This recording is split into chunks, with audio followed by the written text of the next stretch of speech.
Hello friends, welcome to study online. और आज हम डिस्कस करने वाले हैं जैन धर्म से रिलेटेड जो हमारे बचे हुए क्वेश्चन हैं। 10 क्वेश्चन जो है हम उससे रिलेटेड पहले की वीडियो में जो है डिस्कस कर चुके हैं। अगर आपने वो वीडियो नहीं देखी है तो चैनल पे जाके प्लेलिस्ट से आप वो देख सकते हैं, या लिंक आपको डिस्क्रिप्शन में मिल जाएगा, वहाँ से भी देख सकते हैं। तो आज हम इसमें डिस्कस करने वाले हैं बचे हुए क्वेश्चन जो कि अभी तक पूछे गए हैं परीक्षाओं में और आने की संभावना है। और उसके बाद हम जो है कुछ महत्वपूर्ण तथ्य भी इसके बारे में पढ़ेंगे जिनसे क्वेश्चन बन सकते हैं जैन धर्म से संबंधित। और आज जो है हमारा जैन धर्म का टॉपिक जो है उसके ऑब्जेक्टिव प्लस कॉन्सेप्ट जो है वो ख़त्म हो जाएगा। उसके बाद हम जो है आगे की वीडियो में डिस्कस करेंगे मगध का उत्कर्ष, और जो महाजनपद है हमारा मगध, उसके बारे में हम पढ़ेंगे और उसका कॉन्सेप्ट और उसके ऑब्जेक्टिव देखेंगे। तो चलिए आज की वीडियो हम डिस्कस करते हैं जैन धर्म से संबंधित जो हमारे बचे हुए क्वेश्चन हैं। तो 11 क्वेश्चन है, प्रथम जैन संगीति कहाँ पे हुई थी। देखिए हमने जो है जब बौद्ध धर्म पढ़ा था उसमें भी देखा था कि हमने जो है उसमें बौद्ध धर्म से संबंधित 4 अलग अलग बौद्ध संगीतियाँ हुई थी। संगीतियाँ मतलब सभाएं। सभाएं क्यों होती थी? क्योंकि धर्म को आगे बढ़ाना होता है, प्रचार प्रसार करना होता है, ताकि उसका जो प्रभाव है वो समाज पे बना रहे। तो इसीलिए जो है संगीतियाँ की जाती हैं, सभाएं की जाती हैं। तो प्रथम जैन संगीति कहाँ पे हुई थी? यहाँ पे हमारे पास ऑप्शन है पावापुरी, कुंडग्राम, पाटलिपुत्र या इनमें से कोई नहीं। तो हमारा जो आंसर हो जाएगा वो हो जाएगा पाटलिपुत्र। तो हमारी जो पहली बौद्ध संगीति थी वो कहाँ पे हुई थी? पाटलिपुत्र में। तो हमारा ऑप्शन सही है पाटलिपुत्र।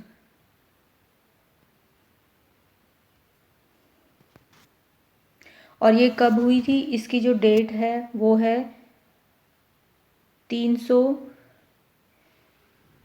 ईसा पूर्व। और ये जो संगीति थी वो किसने करवाई थी? ये करवाई थी स्थूलभद्र ने।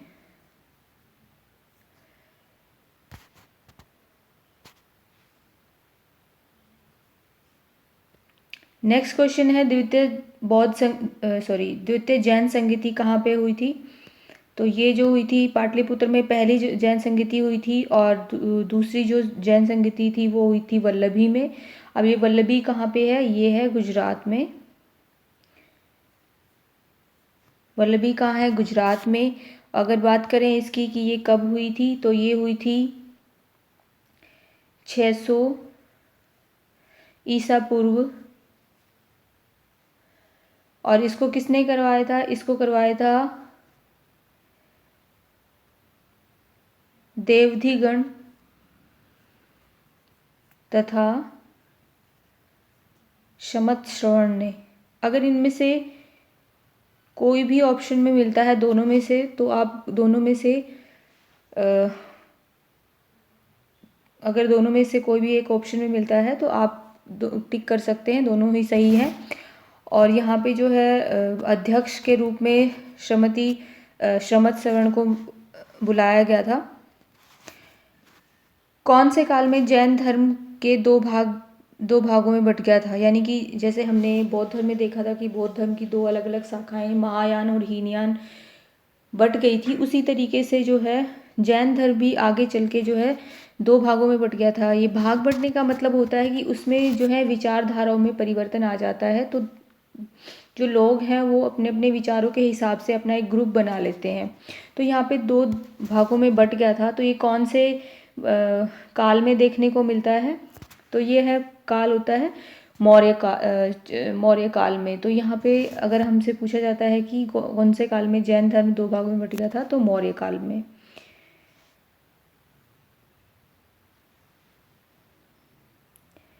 चंद्रगुप्त मौर्य ने जैन धर्म की किस शाखा को अपनाया था? अब ये देखिए, ये क्वेश्चन जो है आपसे बहुत बार जो है रिपीटेडली आपसे पूछा गया है कि चंद्रगुप्त ने कौन से धर्म को अपनाया था, कौन सी शाखा को अपनाया था। कई बार तो सीधा क्वेश्चन ये पूछ लिया जाता है कि चंद्रगुप्त मौर्य ने कौन से धर्म को अपनाया था।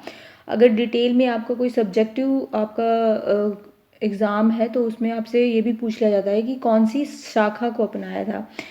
तो चंद्रगुप्त मौर्य ने कौन सी शाखा को अपनाया था? इन्होंने अपनाया था जैन धर्म की दिगंबर शाखा को। ये यहाँ पे आप थोड़ा सा करेक्शन कर लीजिए, यहाँ श्वेतांबर है, श्वेतांबर। आपको पता होगा कि जैन धर्म जो है 2 भागों में बट गया था, श्वेतांबर और दिगंबर में। हम आगे चल के जो है डिस्कस करेंगे इसका जो एक कॉन्सेप्ट भी है कि श्वेतांबर में क्या था और दिगंबर में क्या था। जैसे हमने महायान और हीनयान के जो डिफरेंस हैं वो देखे थे, उसी तरीके से। नेक्स्ट क्वेश्चन है, जैन धर्म में मोक्ष प्राप्ति की कौन सी विधि बताई गई है। ये जो क्वेश्चन है ये बहुत ही इम्पोर्टेंट क्वेश्चन है। ये आपसे यूपीएससी में पूछा गया क्वेश्चन है, तो आप इसको ज़रूर से ज़रूर याद रखेंगे।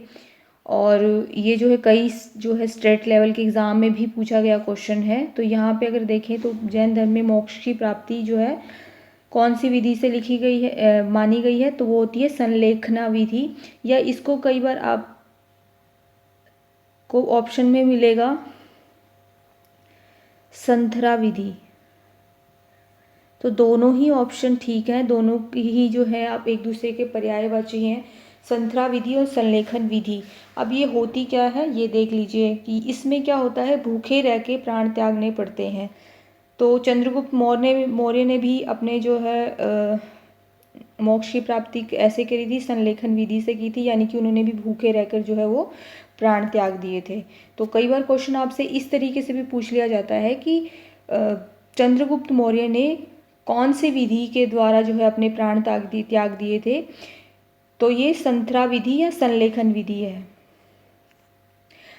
अब ये सिर्फ ये क्वेश्चन थे जो बहुत ही ज़्यादा इम्पोर्टेंट थे जैन धर्म के बारे में, जो बहुत बार पूछे जाते हैं, पूछे जाने की संभावनाएं बनी रहती हैं।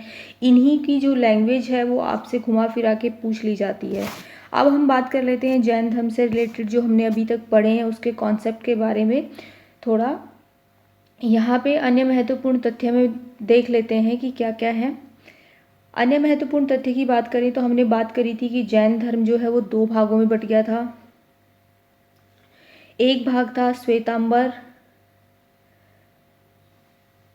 एक भाग हमारा यहाँ पे श्वेतांबर है और दूसरा भाग जो है दिगंबर है। तो श्वेतांबर और दिगंबर में जो है वो क्या डिफरेंस था ये हम देख लेते हैं कि श्वेतांबर के जो लोग थे वो क्या मानते थे और दिगंबर के जो लोग थे वो क्या मानते थे। तो यहाँ पे अगर बात करें, श्वेतांबर जो है वो स्थूलभद्र ने जो है स्थापना की थी, स्थूलभद्र ने, और जो दिगंबर है उसकी स्थापना भद्रबाहु ने की थी। ये हम डिस्कस कर चुके हैं क्वेश्चन में। बदलाव को स्वीकार किया गया है श्वेतांबर में। जो श्वेतांबर शाखा थी वो एक, ये कह सकते हैं कि एक नवीन शाखा जी थी जो बदलाव को स्वीकार करती थी, यानी कि नए विचारों को जो है वो स्वागत करती है अपने धर्म में।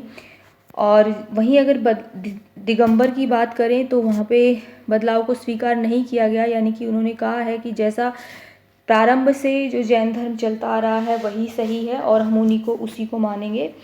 और श्वेतांबर में जो है श्वेत, जैसे कि उसके शब्द से पता चल रहा है, तो श्वेत वस्त्र पहनने वाले लोग जो थे वो श्वेतांबर शाखा को मानते थे। और पूर्णतः नग्नता वाले जो आपको अभी आजकल भी दिख जाते हैं कुछ जो समुदाय बने हुए हैं, वो दिगंबर शाखा को मानने वाले लोग हैं। महावीर स्वामी को भगवान माना जाता था किसमें, श्वेतांबर में, और मूर्ति पूजा में विश्वास किया जाता था। जबकि जो दिगंबर शाखा के जो लोग थे महावीर स्वामी को एक पुरुष या जिन मैंने बताया था कि जिन का अर्थ जो होता है वो क्या होता है। ये क्वेश्चन आपसे पूछा गया है, आपके एग्ज़ाम में बहुत बार पूछा गया है कि जिन का क्या अर्थ होता है। तो यहाँ पे अगर जिन की बात करें तो इसका अर्थ होता है विजेता। मैंने आपको पहले भी क्वेश्चन में बताया हुआ है कि जिन का क्या अर्थ होता है, वो होता है विजेता। तो इस तरीके से हम जो है डिफ्रेंशिएट कर सकते हैं इनको, कि आप ये जो सारे नोट्स हैं आप अपनी नोटबुक में डाउन कर लें और इससे क्वेश्चन बनते हैं, आप इनको ज़रूर से ज़रूर याद रखें। नेक्स्ट महत्वपूर्ण तथ्य है कि जैन साहित्य में कुछ जो है महत्वपूर्ण अन्य तथ्य हैं जिनको हम पढ़ लेते हैं। उसमें कितने अंग दिए गए हैं, उसमें 12 अंग हैं।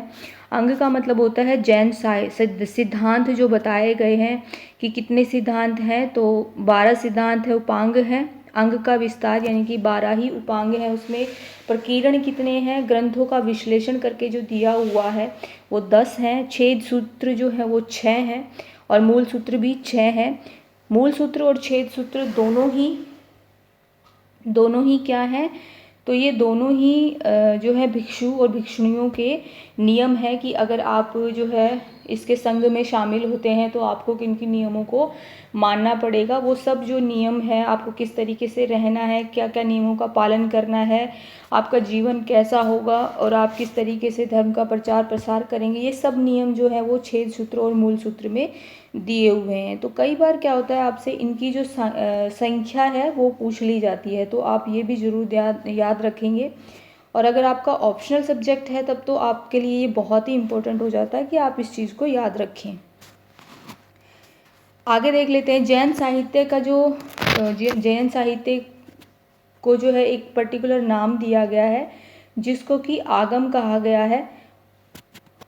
नेक्स्ट है राजस्थान में माउंट आबू पर्वत पर सोलंकी शासकों के बारे में हम आगे आने वाली वीडियो में पढ़ेंगे। सोलंकी शासक के मंत्री विमल शाह ने दिलवाड़ा मंदिर बनवाए थे। तो कई बार आपसे क्वेश्चन ये पूछ लिया जाता है कि जो दिलवाड़ा के राजस्थान में जो माउंट आबू में दिलवाड़ा के मंदिर है वो कौन से धर्म से संबंधित हैं, तो वो जो मंदिर हैं वो सब के सब जो क्या है, जैन धर्म से संबंधित हैं। नेक्स्ट है भगवती सूत्र। जब हमने वैदिक काल पढ़ा था तो हमने उसमें पढ़ा था कि जो है 2 ग्रंथ मिलते हैं, भगवती सूत्र और अंगुत्तर निकाय। तो अंगुत्तर निकाय जो है वो बौद्ध धर्म से संबंधित है और भगवती सूत्र जो है वो जैन धर्म से संबंधित है, जिनमें कि वैदिक काल की जानकारी मिलती है। तो भगवती सूत्र में और क्या जानकारी मिलती है, तो वो है महावीर स्वामी और अन्य मुनियों का जीवन चरित्र, यानी कि जितने भी अभी तक जो है तीर्थंकर रहे हैं जैन धर्म में, उनसे संबंधित उनके जीवन चरित्र से संबंधित जितनी भी चीज़ें लिखी हुई हैं वो किस में लिखी हुई हैं, वो भगवती सूत्र में लिखी हुई हैं। नेक्स्ट है कल्प सूत्र की रचना जो है भद्रबाहु ने की थी। अब भद्रबाहु कौन थे, वो थे दिगंबर शाखा के संस्थापक और इन्होंने किसकी रचना की थी, कल्प सूत्र की रचना की थी। और इसी से जो है वो जैन धर्म के प्रारंभिक इतिहास का हमें पता चलता है। तो कई बार क्वेश्चन आपसे ये भी पूछ लिया जाता है कि कल्प सूत्र से हमें किस चीज़ की जानकारी मिलती है, तो हमें जैन साहित्य के प्रारंभिक इतिहास की जानकारी कहाँ से मिलती है, तो वो मिलती है कल्प सूत्र से। नेक्स्ट क्वेश्चन है जैन धर्म का प्रचार प्रसार प्राकृत भाषा में हुआ, किंतु उसके ग्रंथों का संकलन जो है वो किस में हुआ था, अर्धमगधी भाषा में हुआ था। तो ये कई बार आपसे पूछ लिया जाता है क्वेश्चन कि ग्रंथों का संकलन, जैन धर्म के ग्रंथों का संकलन जो है कौन सी भाषा में किया गया था, तो अर्धमगधी भाषा में किया गया था। अब देखिए एक क्वेश्चन और यहाँ से बनता है कि चंद्रगुप्त मौर्य जो है मगध साम्राज्य में अकाल पड़ने के कारण जो है वो इसके भद्रबाहु के साथ जो है वो श्रवणबेलगोला में चला गया था और उन्होंने जो है दिगंबर शाखा को अपना लिया था। अब श्रवणबेलगोला में एक जो है बाहुबली की बहुत विशाल मूर्ति बनाई गई है जो कि गंग वंश के मंत्री चामुंड राय ने बनवाई है।